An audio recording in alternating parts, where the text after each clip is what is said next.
Hi అండి. అందరికీ నమస్తే. Welcome back to our channel. ఈరోజు నేనొక మంచి tasty and healthy lunch box రెసిపీనైతే షేర్ చేయబోతున్నానండి. కిడ్స్ లంచ్ బాక్స్‌లోకి కానీ, లేదా ఆఫీస్‌కి వెళ్ళే వారికి కానీ, ఇలా లంచ్ చేసి పెట్టారంటే బాక్స్ ఖాళీగా ఇంటికొచ్చేయాల్సిందే. అండ్ హెల్త్‌కి కూడా చాలా మంచిదండి. ఇదే పాలకూర ఎగ్ రైస్ అన్నమాట. ఇది ఎలా చేయాలో చూద్దాం రండి. ఇది చేయడం కోసం ముందుగా ప్యాన్‌లోకి ఆయిల్‌ని వేసుకోవాలి. ఈ ఆయిల్‌లోకి మనం ముందుగానే కట్ చేసి పెట్టుకున్న పాలకూరని వేసుకోవాలండి. ఇక్కడ నేను పాలకూరని ముందుగానే వాష్ చేసి చిన్నగా కట్ చేసుకొని పెట్టుకున్నానండి. ఈ పాలకూరని కొంచెం ఫ్రై చేయాలి. మరి ఎక్కువగా ఫ్రై చేయాల్సిన అవసరం లేదు. లైట్‌గా ఫ్రై చేస్తే సరిపోతుందండి. ఇలా ఆయిల్‌లో ఫ్రై చేయడం వల్ల పాలకూర అనేది మనకి పచ్చి వాసన అనేది రాకుండా ఉంటుంది. రైస్ టేస్ట్ కూడా చాలా బాగా వస్తుందండి. ఈ పాలకూరలోని వాటర్ ఇలా ఇనికిపోయేంత వరకు ఫ్రై చేస్తే సరిపోతుంది. ఇలా ఫ్రై చేసిన దీన్ని మిక్సీ జార్‌లోకి తీసుకోవాలి. ఇలా తీసుకున్న తర్వాత ఇందులోకి కారానికి తగినట్లుగా పచ్చిమిర్చిని తీసుకోండి. ఇక్కడ నేను ఒక పచ్చిమిర్చిని వేస్తున్నాను. అలాగే ఒక ఇలాచి, ఒక లవంగ మొగ్గ, కొంచెం దాల్చిన చెక్కను వేసుకోవాలండి. అది పక్కన పెట్టుకొని అదే ప్యాన్‌లోకి ఒక టమాటోని ఇలా ముక్కలు కట్ చేసుకొని తీసుకోండి. వీటిని సాఫ్ట్‌గా అయ్యేంత వరకు ఫ్రై చేయాలి. చూడండి ఇలా సాఫ్ట్‌గా అయ్యేంత వరకు ఫ్రై చేసిన తర్వాత ఈ టొమాటో పీసెస్‌ని కూడా మిక్సీ జార్‌లోకి తీసుకోండి. వీటన్నిటిని కలిపి మనం ఫైన్‌గా పేస్ట్ చేయాలండి. చూడండి ఇక్కడ నేను చూపిస్తున్నాను. ఇలా ఫైన్ పేస్ట్ చేసి పక్కన పెట్టుకోండి. ఇప్పుడు అదే ప్యాన్‌లోకి కొంచెం ఆయిల్ వేసుకోండి.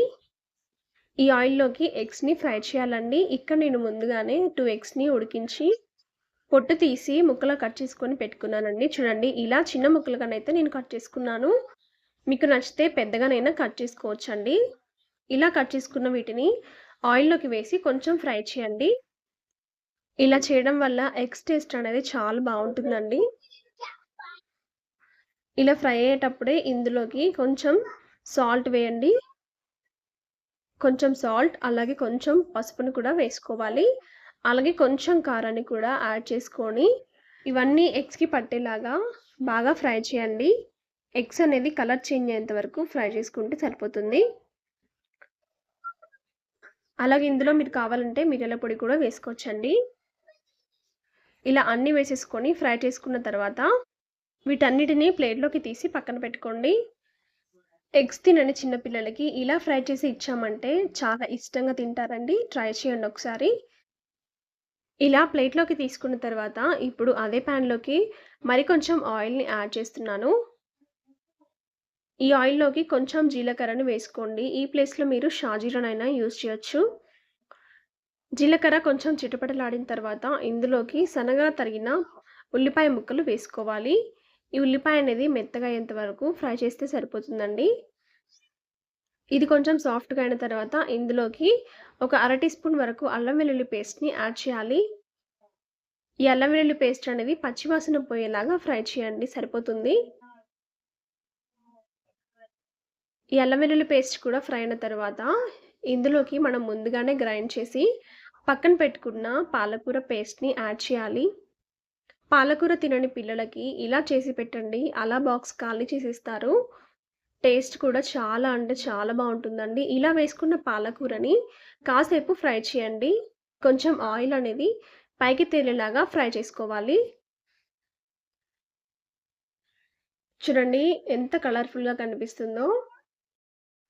ఇప్పుడు ఇందులోకి కొంచెం సాల్ట్ యాడ్ చేయండి. రుచికి సరిపడినంత సాల్ట్, కొంచెం ధనియాల పొడి, కొంచెం గరం మసాలా పొడి, కొంచెం మిరియాల పొడి వేసుకోవాలి.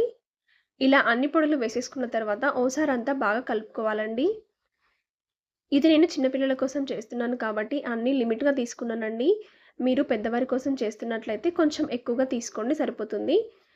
ఇప్పుడు ఇందులోకి మనం ముందుగా ఫ్రై చేసి పక్కన పెట్టుకున్న ఎగ్స్‌ని వేసుకోవాలి. ఇలా ఎగ్స్‌ని వేసుకున్నాక ఓసారంతా బాగా కలిసేలా కలుపుకొని లాస్ట్ అండ్ ఫైనల్‌గా ఇందులోకి ముందుగానే ఉడికించి పక్కన పెట్టుకున్న రైస్‌ని యాడ్ చేయాలండి. ఇక్కడ రైస్‌ని యాడ్ చేసే క్లిప్ అనేది మిస్ అయిందండి. రైస్ యాడ్ చేసుకున్న తర్వాత ఈ కర్రీ మొత్తం రైస్‌కి బాగా పట్టేలాగా ఇలా కలుపుకుంటే ఎంతో టేస్టీ అండ్ హెల్తీ అయిన పాలకూర ఎగ్ రైస్ రెడీ.